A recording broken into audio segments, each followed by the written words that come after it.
Hello, in this video, I will be showing you how to fix secure boot state unsupported in Windows 10 or 11. First thing you must do is to convert your hard drive from MBR to GBT.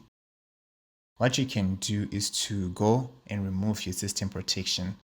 To remove your system protection, you will need to go to this PC, right click, then go on Properties, go on System Protection.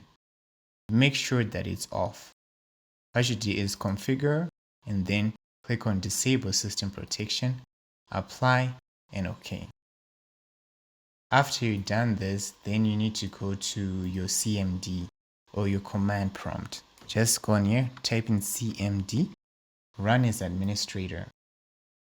Then make sure you type in exactly this.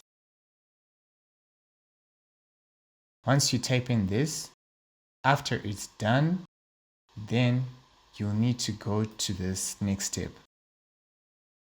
The next step, you need to first log into your BIOS system.